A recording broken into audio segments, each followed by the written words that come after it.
দেখেন আপনাদের সবার প্রিয় বাংলা বাগানে এই ফুলকপিগুলি কিন্তু এবার ফুটতে শুরু করেছে। পুরো একদম মানে অর্গানিকভাবে তৈরি শীতকালীন স্পেশাল সবজি যাকে বলা হয়।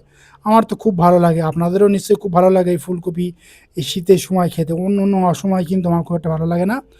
তো যাই হোক, আমি পুরো একটা বড় গামলাতে আমি 50% মাটি নিই এবং 50% পুরো গোবর সার, ২ বছরের পুরনো গোবর সার নিয়ে কিন্তু আমি মাটিটাকে তৈরি করে একদম পুরো অক্টোবরের ফার্স্ট উইকের দিকে কটা কপির চারা আমি এতে রোপণ করেছিলাম। ফুলকপির চারা ছিল সেগুলো অবশ্য। তো তারপরে আমি নরমাল আমি খাবার আরকি দিতাম বলতে কি, খোল ভেজানো যখন পাতলা করে যখন ছোটো অবস্থায় ছিল দিতাম। তারপরে যখন ধীরে, ধীরে বড় হয়ে উঠলো, ডিসেম্বর মাস নাগাদ আমি দেখছি কি ফার্স্ট উইকের দিকে একটু ছোটো, ছোটো ফুল দেখা দিচ্ছে। তখনই আমি শিওর হলাম যে গাছগুলিতে এবার ফুলকপি ফোটাতে পারবো আরকি, সিমটম দেখা দিচ্ছে।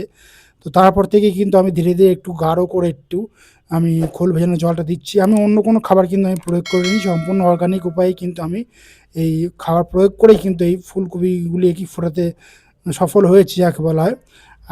তো দেখুন, আর জলসেচ ব্যবস্থাটা কিন্তু আমি ভালোভাবে এখন করে যাচ্ছি। কারণ এখনও কিন্তু আমি গাছ থেকে এই ফুলকপিগুলো তুলে নিই। তুলবো পরে, যখন পুরো ফুল সাইজ হবে, পুরো একদম টাইট ফুলকপি হবে সেই সময় আমি তুলবো। তো দেখেন আপনারা দেখেও নিশ্চয়ই বুঝতে পারছেন।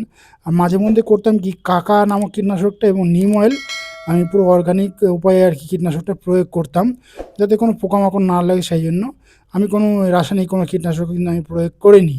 দেখেন সাইজটা কিন্তু বেশ ভালোই এসছে। সকাল থেকে বিকাল পর্যন্ত রোদ্দুর পায় এবং টানা রোদের জায়গায় রেখে দিয়েছি। জলসেচ ব্যবস্থাটা ভালোভাবে করে যাচ্ছে দেখেন, ফুলকপিগুলি দেখেন।